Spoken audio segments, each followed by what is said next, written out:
अफ़सोसनाक हादसे के नतीजे में जो फोतिन जो अंग वो वधी 10 थी वियो है, जैमें 3 मासूम ॿार 2 औरतूं ऐं 5 जेके आहिनि उहे मर्द शामिल आहिनि। हादसे नतीजे में जेके फोत थिया आहिनि उन्हनि खे फौरी तौर ते लाड़काणे जी चाणका अस्पताल जी एमरजेंसी वार्ड आंदो वियो, जिते उन्हनि खे ज़रूरी कार्रवाई बाद उन्हनि जा जेके लाश आहिनि उहे वारसनि हवाले कया पिया वञनि। जॾहिं त 40 खां वधीक जेके आहिनि उहे ज़ख़्मी थियल आहिनि, जिन खे हिन वक़्तु लाड़काणे चाणका अस्पताल जी एमरजेंसी वार्ड में दाख़िल कयो वियो आहे, जिते लाड़काणे चाणका अस्पताल में हिन वक़्तु एमरजेंसी नाफ़िज़ कई वई आहे।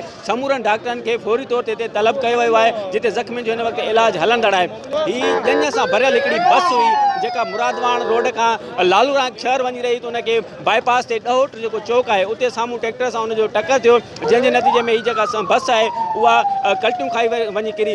हिन वक़्तु जेका आहे 10 जेके आहिनि उहो फोतिन जो अंग थी वियो आहे, जॾहिं त 40 खां वधीक ज़ख़्मी थी पिया आहिनि। हिन वक़्तु लाड़काणे चाणका अस्पताल जी एमरजेंसी वार्ड में समूरा जेके ज़ख़्मी आहिनि उन्हनि खे पहुचायो वियो आहे। समूरी जेका ज़िले इंतज़ामिया आहे उहा पिणु हिते मौजूदु आहे। सभ खां पहिरियों उहे कोशिशि करे रहिया आहिनि त जेके ज़ख़्मी आहिनि उन्हनि खे वधि खां वधि उन्हनि जो फौरी तौर ते इलाज करे सघिजे। त हिन वक़्तु लाड़काणे जी चाणका अस्पताल समेत लाड़काणे जी अस्पताल में एमरजेंसी नाफ़िज़ कई वई आहे ऐं समूरा जेके ज़ख़्मी आहिनि उहे हिते मौजूदु आहिनि ऐं जेके फोत थी विया आहिनि उन्हनि खे वारसनि ज़रूरी कार्रवाई बाद उन्हनि जा लाश जेके आहिनि उहे वारसनि हवाले कया पिया वञनि।